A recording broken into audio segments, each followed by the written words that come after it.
Hey guys, Keith Keller, Melbourne, Australia. And we've got a couple of firsts today. This is a brand new show. It's called Virtually Unlimited TV.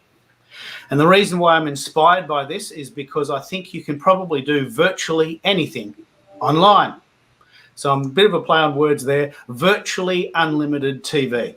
Today we're going to talk about online shopping and e-commerce, but I'm also going to have shows about networking and about making better videos and about live streaming, all sorts of really cool things. You can find out more about this as the show progresses on virtuallyunlimitedtv.com. Went and bought that URL this week. And the hashtag, which is in the banner, Virtually Unlimited TV is a hashtag. So you can find out all about the upcoming shows and you can watch the replays of the shows that have been.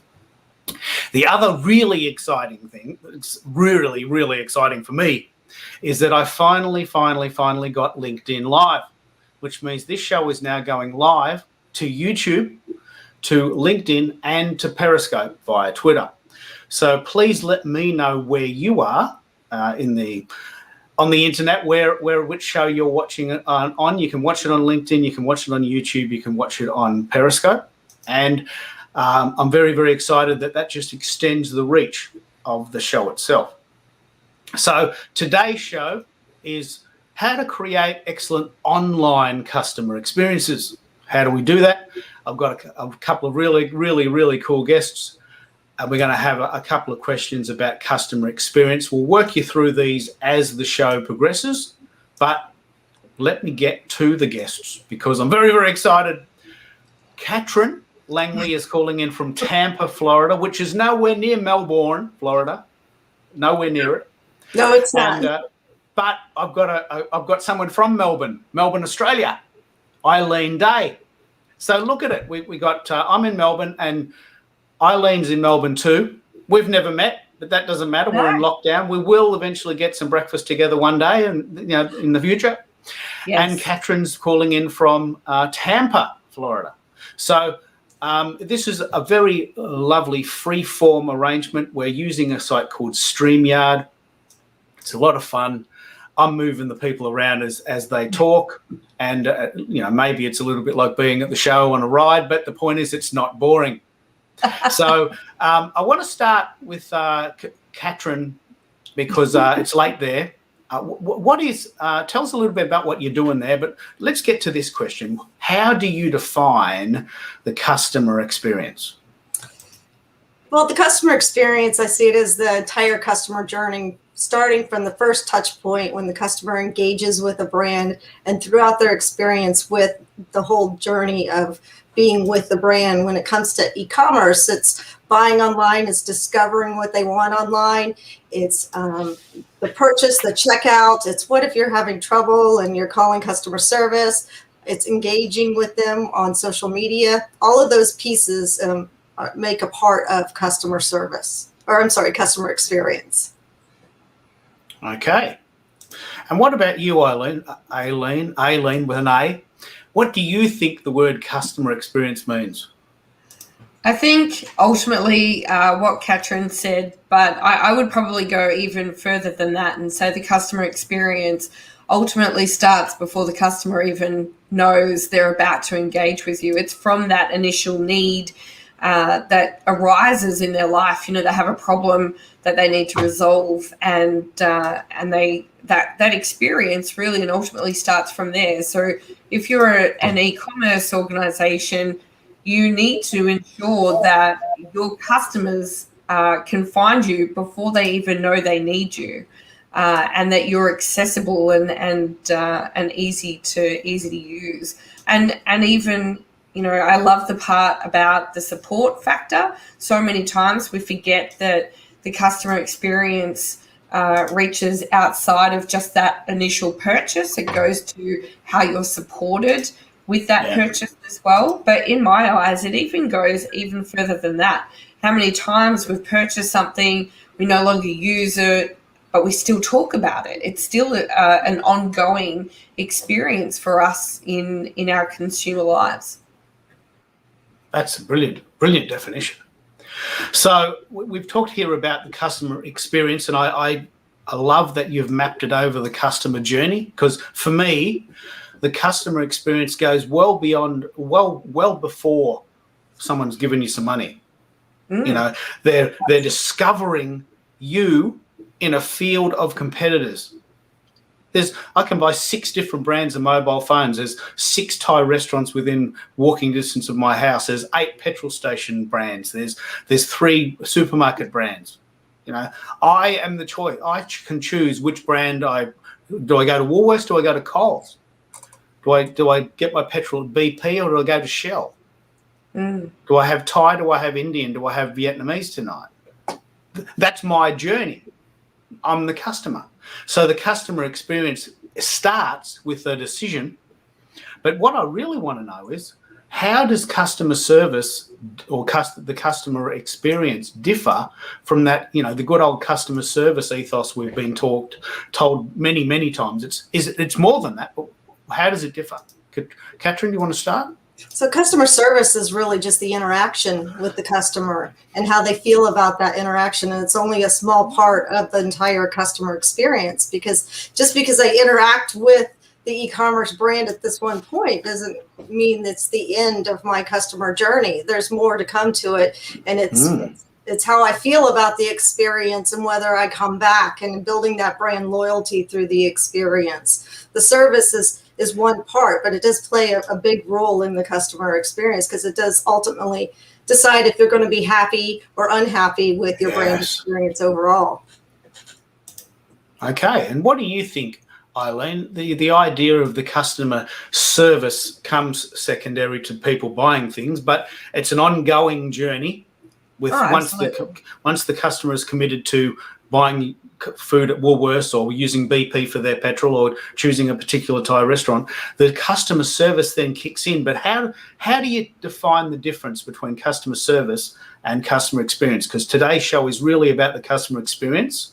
It's part of it, but how does it differ?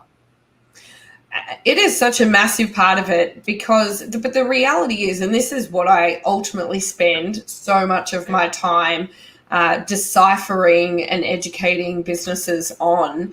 You know, I do these StreamYard Live, LinkedIn Lives as well, and so much of what we talk about is the differentiation between customer service and customer experience. The reality is that, and I use the analogy that, you could go and purchase from a business, be it e-commerce or, bricks and mortar. But in this situation, let's say it's an e-commerce situation, the reality is that the customer service is actually, like, the front-facing customer service scenario is so far pulled back to what it would have been if it was a bricks and mortar relationship or consumer relationship, that you have to rely even harder on a better customer experience. And what that means is that your systems, your processes, your user experience has to be like that much top notch in comparison to if I had just walked into a business and got petrol or, bought clothes from a bricks and mortar retailer. If you have customer service that is, in so many businesses, they love to put a real emphasis, and it makes my heart happy that they put such an emphasis on great customer service. But then what happens is, as a customer, I go in and I experience really great customer service, what I call human experience. I have a really lovely human experience with the person serving me, but then that person is let down by the systems and processes in their organization. So how many of us, for example, have dealt with a really nice person trying to serve us, but their point of sale machine isn't working properly, right? That is part of the customer experience. Wow. Yes. Okay. So that's good. The customer service is impeccable. They're apologetic, they're empathetic, they're working hard to make it right.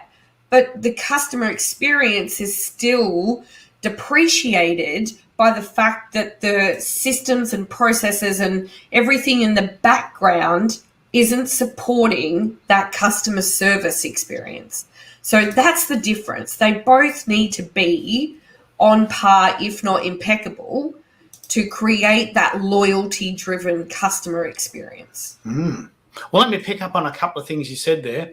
So customer service and customer experience are intertwined. For sure.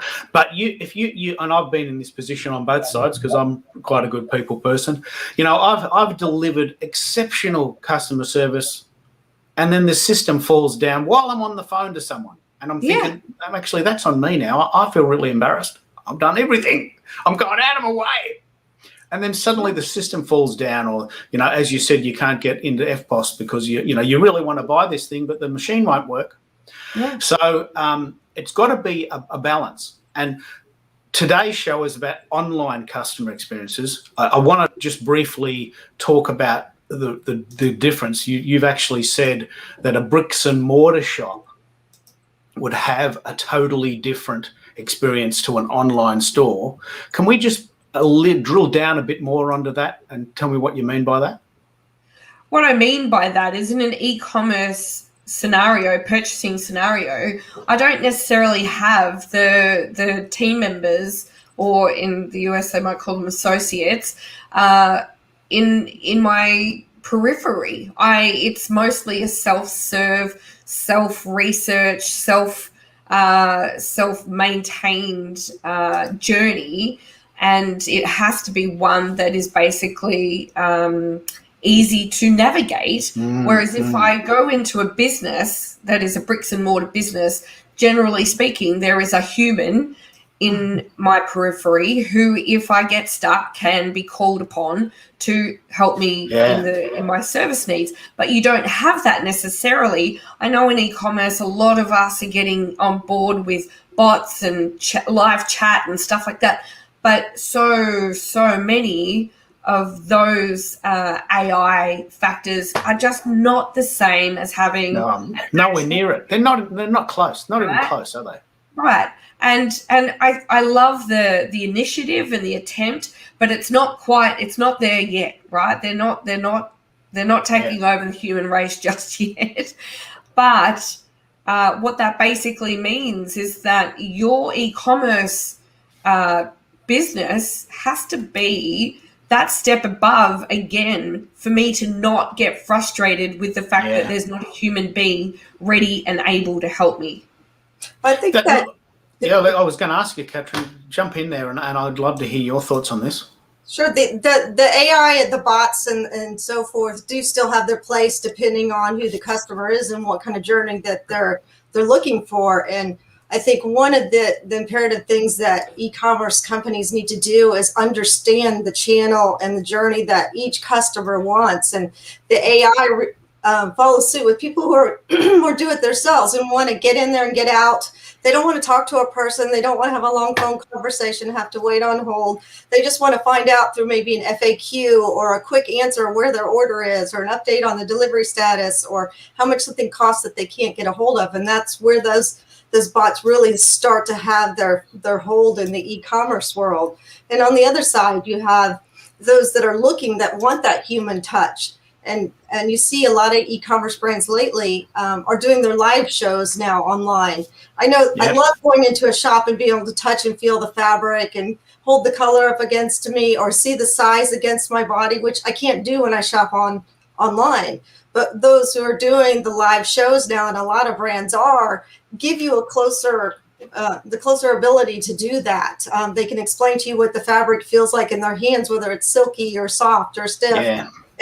Maybe there's multiple people there with different skin tones, and you can compare to see if the color is right for you or the fit is right for your type.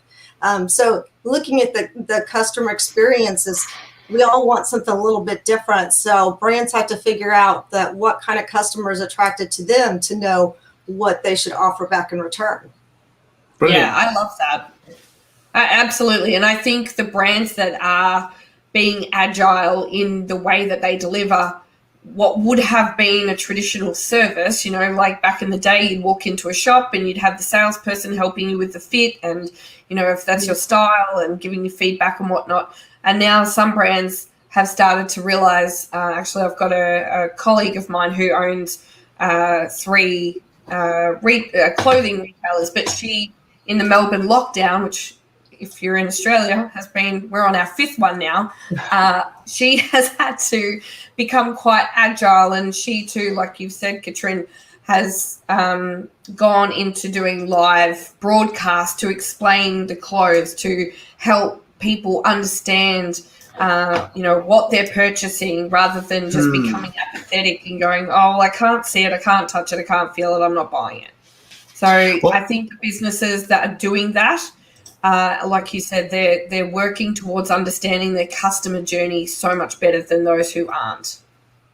I think that picks up perfectly on the next question, and that is, why is this imperative for the e-commerce space? Before we get to that, I just want to say a big hello to Brandon Langley. I'm guessing that's your brother, Katrin.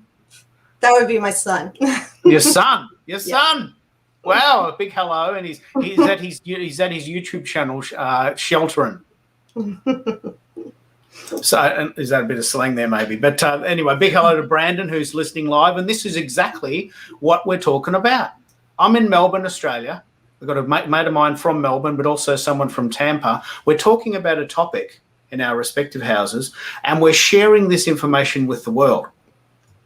Just before I get back to that question, I want to just give everyone permission to jump in on the various sites they're on, share the information that you've seen so far, and also give us your details and any questions you have. For all the guests, you can listen on Periscope, LinkedIn, and also YouTube.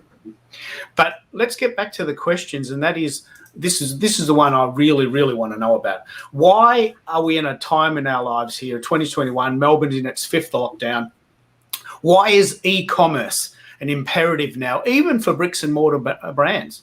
Why don't you start, Aileen, because you've actually seen people in this space right now in Melbourne adjusting, and also people not adjusting, and the pain that's causing them. Yeah, absolutely. It's one of the most heartbreaking things to watch businesses not comprehend the need to go into an e-commerce mode of selling, especially all around the world, not just Melbourne, but it feels more condensed here in Melbourne, because that's where we are and we're experiencing it for the 5th time. And what that means for us is, we can't go out anywhere except to our local supermarket. That means that if we want anything else, we are now relying as consumers on businesses to have an e-commerce platform. And, as the conversation you and I had recently, Keith, about some businesses and their lack of interest to go online and to make that customer experience one that is more agile and more increase the capacity for them to get sales when these situations keep happening. Like, this isn't a once-off now. This is the 5th time, and it won't be the last time. And there's still so many businesses that are now losing sales because they won't turn to an e-commerce platform, which is just ludicrous, because this day and age, they are cheap as chips. And so can I ask why? You might have an insight into this. Why are they not adjusting? Is it too far? Can they not be bothered? Do they disagree with it? Is it too hard? Is it too expensive? I can't get my head around it. There's a mixture of concerns. A lot of the ones that I have come across probably don't believe they've got the skill set, is actually their biggest fear. They don't know what to do, where to go, how to do it. So they just don't do it at all, and they just, wing and pray, hope for the best. But the reality is that that's not paying the bills anymore. And when you're in your 5th lockdown here in Melbourne, if you haven't started to do some research into turning your, hospitality outlet into a takeaway outlet with delivery, and if you haven't figured out how to turn your clothing business into a e-commerce online business, you are undoing all of the amazing work that you've done to build the business you've built, because that is how consumers, at least here in Melbourne and the majority of Australia, are turning to online purchases. And I saw the stats that you did on the poll on Twitter recently. You know, like a crazy amount of people are turning 72%. 72% people want to buy things online. Absolutely. So that means from a business point of view, that if you are not listening to that 72%, you are undoing your business. They will go to the competitor. They will choose the other, you know, like my favorite Thai restaurant refuses to organize delivery. Yeah, me too. And I'm like, you're killing me. You're killing me, right? Especially when we were in our 5 kilometer, we were only allowed to go 5 kilometers. They were like just outside of my 5 kilometers. I'm like, you're killing me. I can't, like, I want to give you hundreds of dollars and you can't. Let me pick up on this, and I'll bring you back in to the call in a minute, Katrin. Look, I want to pick up on this. There's a bit of an echo there. I don't know where that's coming from. I'll work on that in a minute. We can't hear it. So let me pick up on this idea of the 5K rule. We have a 5K rule here in Melbourne, Australia. You cannot go any more than 5Ks from your house. And for very few reasons at all, but you can go shopping. So food shopping for groceries. Yeah, groceries. And picking up on the idea of a local Thai restaurant, which I love, which is just outside the 5Ks. I want to go to you. I want to buy your food. I want to eat your food on a Saturday night, and I want you to come to my house and deliver it because I can't go to you. Now, there's nothing I can do about that. I want to give you money. Why are you not doing this? But I want to give you a really good example of this from both sides. We've talked about this, and this is actually where we're going to take that breakfast selfie.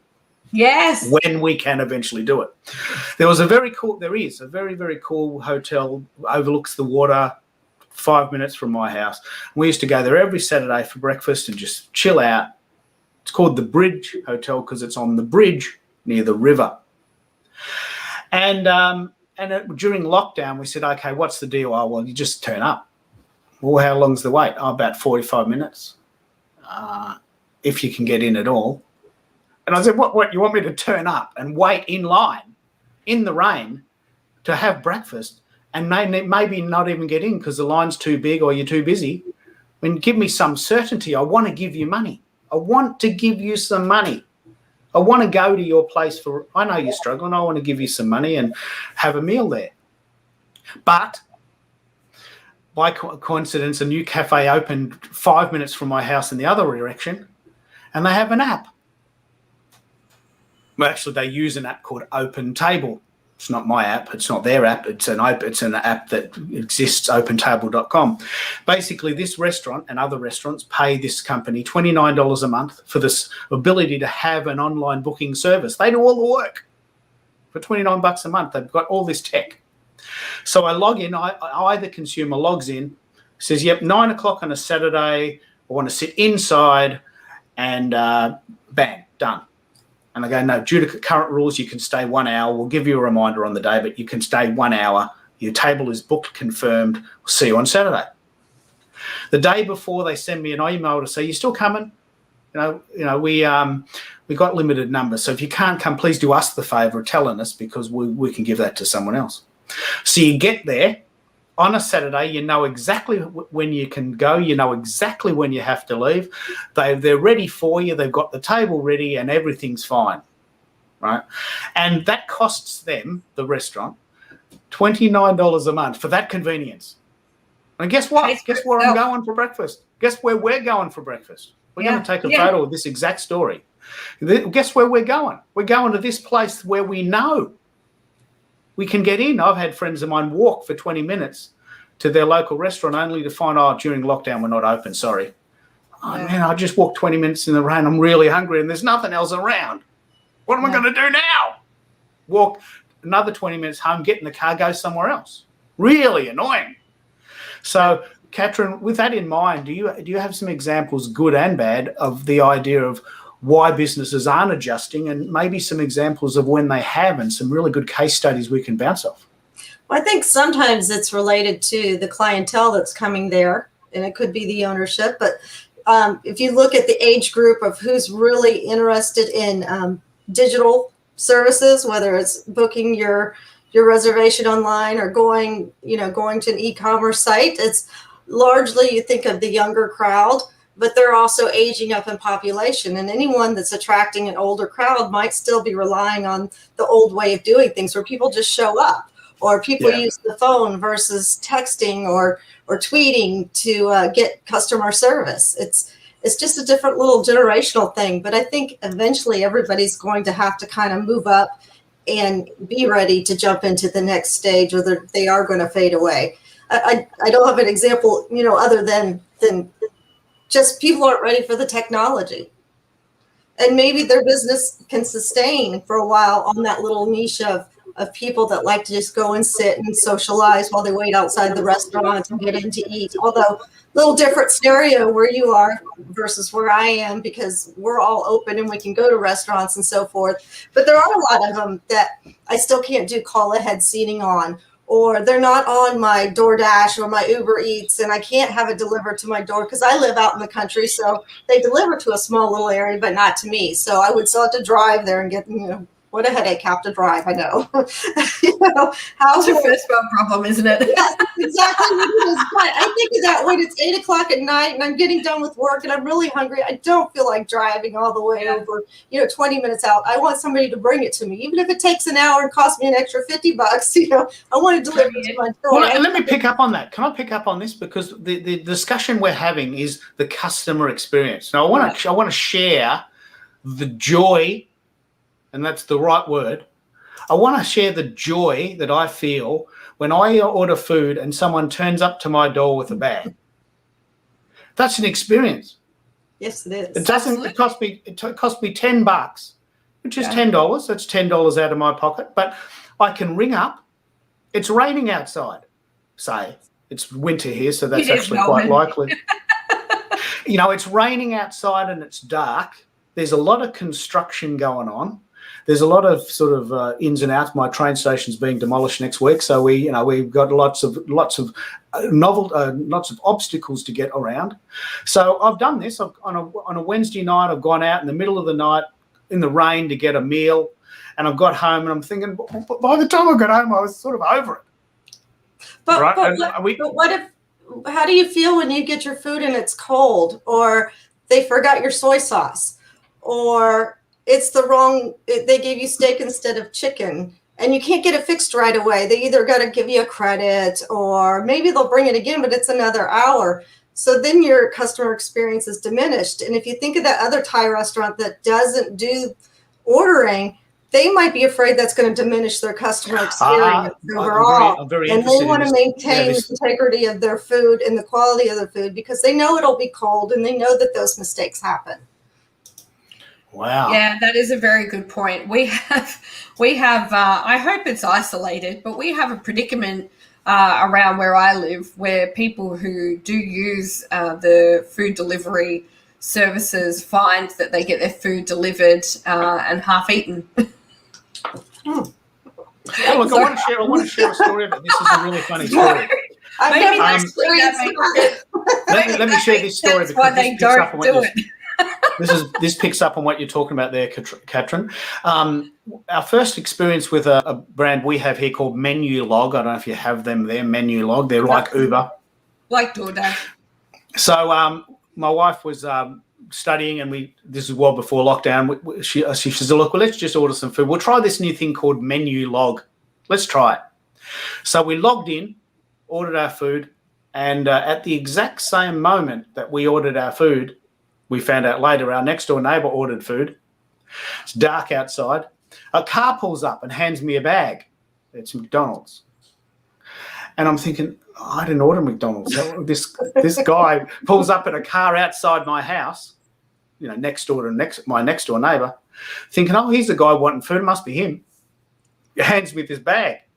Nothing on the bag itself to tell me who it's for or where it was from, other than from where it was from McDonald's. So before we got our food, I rang up the local McDonald's and they said, well, look, it might invade their privacy telling you who actually got that, but do you know a guy named Cliff? Oh, yeah, that's the kid next door. Right, and just at this exact same moment, the dad's walking in the driveway going, mate, have you got our food? Because I think we've got your food. Yeah, it happens. And it happens, right? And it just happened because obviously 7 o'clock on a Saturday night, everyone's hungry. We're all ordering food. So it's not perfect, but it's got to be better than nothing in an environment where we can't go 5Ks from our house. And at the very first outset, we had a curfew at 8 o'clock in Melbourne, Australia, a civilized nation. We had an 8 o'clock curfew. And I would ring these restaurants saying, mate, I'm hungry and I'm happy to come to you, but I'm going to get a fine. There's cops on the road chasing me if I go out after 8 o'clock. I'm not getting a fine for $200 just to get a pizza. Someone's got to remember. How did you play that out, Aileen? How was that for you? Someone got fined for getting a chicken curry. Yeah, but they went to Werribee. Curry. They got a fine, and then they ended up being sponsored by the Indian restaurant, and they got given a year's worth of butter chicken curry. Wow, okay, because I had the. So I reckon that's an amazing customer experience. Great PR stunt too. Yeah. But think about it outside of the lockdowns and COVID, because hopefully this isn't going to be around forever.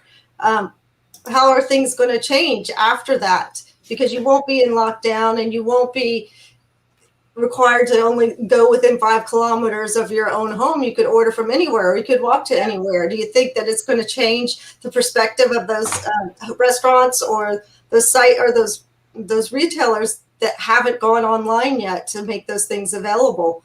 Will they come into the digital age the way everybody's growing into, or will they hold strong and remain as they are? And how do you feel about that? You go, Aileen. I got Aileen. I actually have a little bit of this theory where if you were an organization and you were struggling prior to COVID and you're struggling now, the likelihood of you getting out the other end is low to nil. Like, that's the sad reality, because you were already, prior to all of this, in a tough position, which tells me that from an innovation point of view, you weren't keeping up already. Yeah. If through the last 18 months of business change and the way consumerism has had to change and has been forced to change, if you haven't then also found the motivation to innovate the way you do business through this whole phase, I don't think you will after it either. Which also makes me nervous that if this didn't drive you to change, nothing will. Nothing. But and it's a generalization, but I look at a lot of small to medium businesses, and I just find there's this apathy. We have this attitude in Australia, like, she'll be right? Everything should be right. We'll get through it. No worries, mate. And literally, when businesses take on that attitude, it can certainly do them a disservice in situations like we're experiencing for the last 18 months. Let me pick up on some stats I read yesterday. This is really interesting and quite compelling within this context. In the context of the cinema world and the live music world, the latest stats are that people are streaming everything. I can get Netflix for $10 a month, watch unlimited movies with no ads 24/7. Why would I get in my car on a rainy night and go to the cinema and pay $20 to watch one movie? Right? I've actually had this opinion for about 3 years. But now with COVID, people are saying, man, I'm with you. Why would I go to the cinema, possibly get the virus on a cold night in winter in Melbourne when I can watch a relatively recent movie for $5 on Telstra box office, or a series of movies or a really cool show on Netflix for $10 a month? So they're saying now that what might happen with the cinema industry and the live music industry is that if they recover at all, it'll be a long time before they recoup the losses that they're incurring now, which picking up on what Aileen said, maybe people won't survive unless, and this is what this show's about, it's not a bashing of small businesses. We're here to give you some ideas. Well, if you're I a know cinema, millions of ideas, and I want to give you some ideas that in case you're thinking, maybe it is right that I get an app, or maybe I should get a chatbot, or maybe I should update my website, or maybe I should deliver. Yeah. I think actually, can I just kick in on that? Maybe you should update your website is that you absolutely need to update your website. I had one of the most heartbreaking experiences a few lockdowns ago, because that's how many we've had. At Christmas time, New Year's, Christmas time, we were in between lockdowns. We had just come out of a very long, I think it was like 3-month lockdown here in Melbourne, and I had gone to the country in Victoria and gone to try to visit one of my favourite restaurants, and they did have online bookings, and that was wonderful. But the predicament that we fell into was for 3 days straight. I was only there for, I think, 5 days. For 3 days straight, we tried to make bookings online, and it kept saying there's no available times, no available times. And I was like, this is so weird. It's a great restaurant. I guess it's no surprise everybody wants to go there. Anyway, on the 4th day, I was so adamant, and this is probably not the normal consumer behavior, right? The normal consumer behavior would be like, well, I've tried for 3 days in a row. I give up. I'm going somewhere else, generally speaking. Yeah. But I was only there for such a short period of time. I was adamant I wanted to eat there, and mostly because they serve espresso martinis at breakfast time. Oh, wow. Okay. Yeah. Well, that's but on the 4th day, the day before I was leaving, I lost my patience and I rang the restaurant. And when I rung, I got an answering machine message. The answering machine message, so we talk about a customer journey, right, Katrin? Yes. The answering machine message in this journey directed me back to their website to book my meal, book my table on their website, which ultimately I was like, I've been trying. I can't get in. This is ludicrous. I mean, like, it's not the Ritz. Come on. We're in regional Victoria here. And so I waited 15 minutes and I rang again, and I finally got hold of a human being. That's also very exciting. So I spoke to the person and I said, hi, I have been trying so hard to get a booking, and it keeps coming up saying that you're booked out. And she's like, what? No, you go to the website. And I said, oh my God, I have been doing this.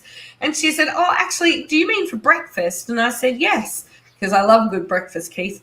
And and she said, oh, no, you don't have to book for breakfast. And I said, what do you mean? She said, no, you don't book for breakfast. You just come in.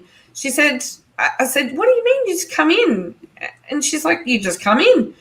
I said, is there tables available? She says, oh, yeah, the place is empty. The place is empty. Now, if you are a business, the reason that place is empty is because they had not tested or updated their website. Yeah. The place was empty because the rules that they had put on their table booking, which was part of their website, they all thought that it didn't apply a booking time for breakfast, and that it came up with a note saying, please just walk in if you are booking for breakfast. But what it does actually come up with is this big red sign that says there's no times available. That's 2 right. hours, right? If they had checked and updated their website, and this is something that ever since then I bang on to all of my customers so often. I'm like, get in there and update your website. Oh, no, it's fine. How do you know it's fine? Have you checked it? And then they come back and they're like, oh, I found a few things. I'm like, of course you did, right? So the sad reality was this restaurant had been closed down for 3 months yes, they'd been able to move into takeaway food, but that was certainly not making the money that they were making before. Yeah, they were finally allowed to open and trade, but because of this stupid little piece on their website, their restaurant at breakfast time, which was one of their main sales pieces, their restaurant was empty every single day. That's hundreds of dollars every day they gave away. Full. That's at least my a couple of heart $100. was breaking. And then I go and speak to the manager. I was about to leave, and I thought, you know what, I can't leave without saying something to somebody who is in a position to do something about it. So I spoke to the manager. The manager fought me on it. He fought me on it. No, that's not what it says. I promise you, mate, it's what it says. No, you must have seen the wrong thing. Don't fight me. Put your ego down. Get your defensiveness down. Go and check it for yourself. Because all I want is for you to win as business, and your e-commerce component is letting you down. Yeah. I see there's a lot of brands out there that are starting to take the baby steps to the e-commerce. And what they need is they need an advisor that's an expert in CX to tell them how to maintain the service and map out their customer journey and understand who their clients are and who their customers are, to tell them what they need. And many of them, they're moving that way, but it's an investment for the company too. They have to have the dollars behind it to invest into the advisory services to get the technology that they need. And sometimes it just takes a little time. And I think that this whole lockdown and COVID was a big wake-up call for a lot of companies. But I think it's still going to take a couple more years for everybody to get there. And unfortunately, we're going to have those growing pains with a lot of the brands that we love. And some of the big ones that have giant companies behind them that back them will be there faster than the others. And some of them will take those little baby steps and have a few pain points. And along the way, we'll see more channels coming into availability and more support and the customer experience improving. But then something new is going to come up and everybody's going to take those baby steps again to figure it out. It's a journey. Yeah. Well, let me pick up on that. I've got a couple of things going on. Well, there's I think it's Donald is in the call. We can't see your video, can't hear you. So if you feel free to turn your video on and come into the call if you want to. You've taken the time to log in. Otherwise, just watch on the other channels, and we can ask or answer your questions there. You can watch on either YouTube, LinkedIn, or Periscope. You can ask questions there if you want, just reiterating that it is a sort of a fun show where we want everyone to take part. So share your details and give us the information there if you want to take part. I do have another question picking up on what we've said, and I think we've covered it, but let's really bring it home. What can we do better? What can we all do better? What Aileen has said there about her trip to the country is that she wanted to, this is the most amazing thing, she wanted to help a business and she wanted to give them money. And they just fought her because the tech is too hard. What can we do better, Aileen? What do we do? Given that example, let's pick up on it. What can we do better? I think at the very, very minimum, and it costs nothing, is to listen to the customer. It costs nothing to listen and to understand. And I agree with Katrin, where some businesses are going to be slower to adopt than others, and certainly some businesses are not going to have the investment dollars to, get that support and advisory expertise. But in this situation, they already had the platform. All they had to do was test it, which also cost nothing. From a user's point of view, they could have got their mum to sit down for 20 minutes and tell them what they thought. That's how little investment that takes. But then secondly, to listen to the customers. The example you gave around the Bridge Hotel, expecting their customers to stand out in the bad weather because it's Melbourne and it's winter, so it's not very delightful at the moment.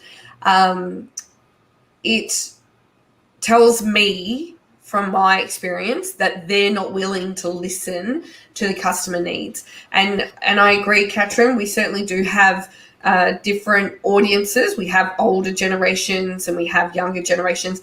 But I mean, Keith, you certainly weren't born yesterday, but you are of the ilk that you would expect as a consumer and as a customer who wants to provide money to a business, that they also in return provide a level of agility and convenience to you in these particular times of need. And if they're not doing it now when you need it, when will they?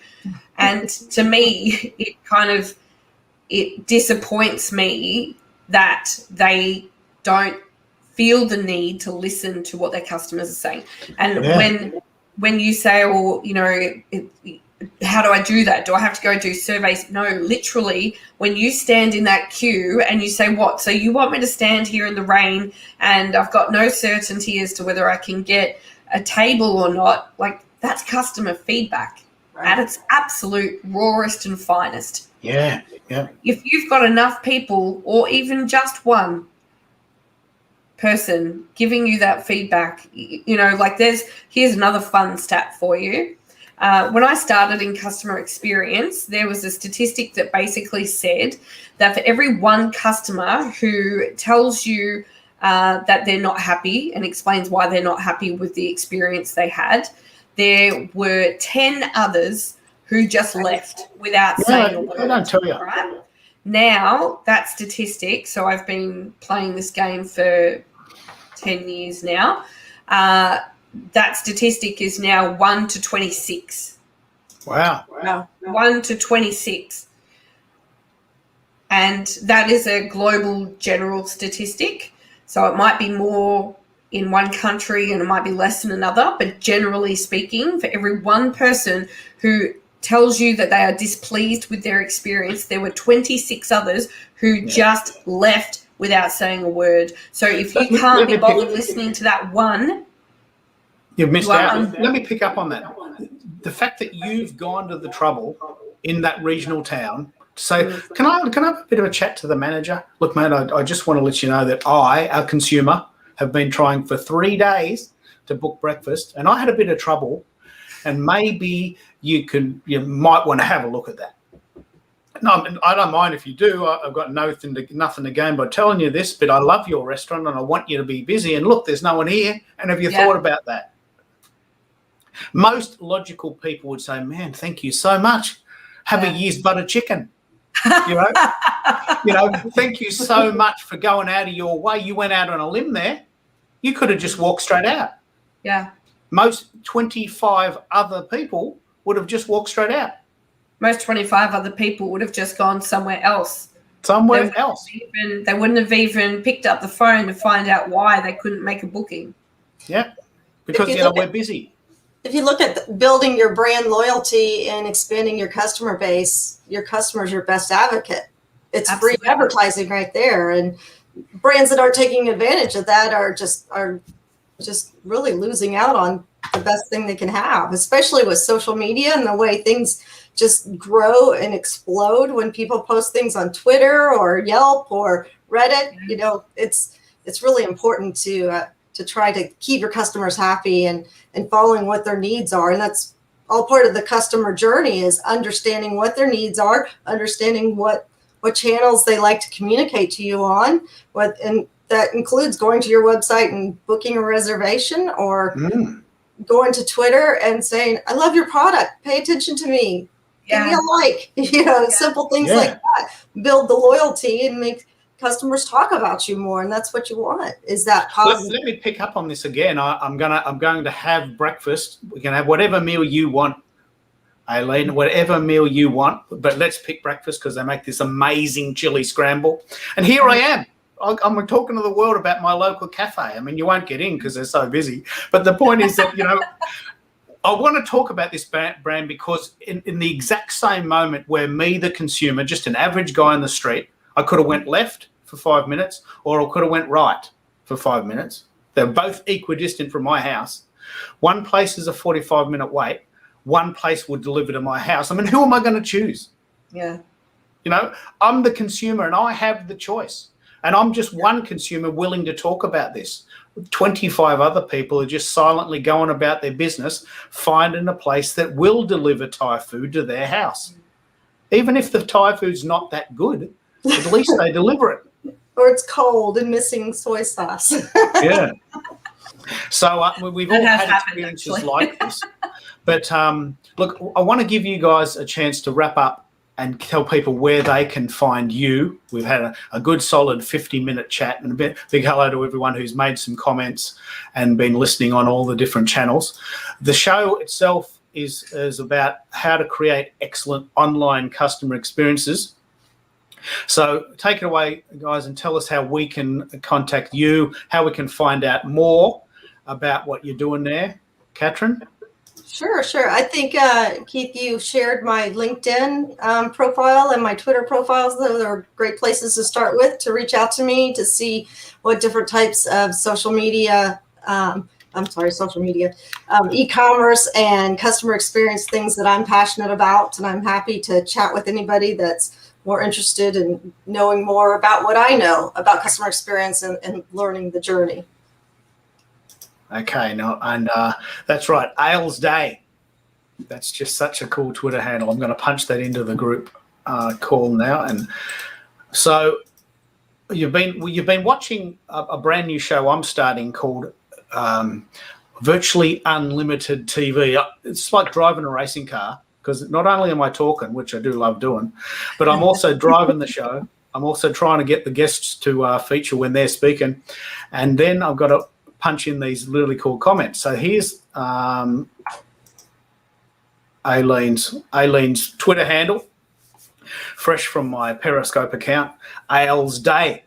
So this is indeed Virtually Unlimited TV.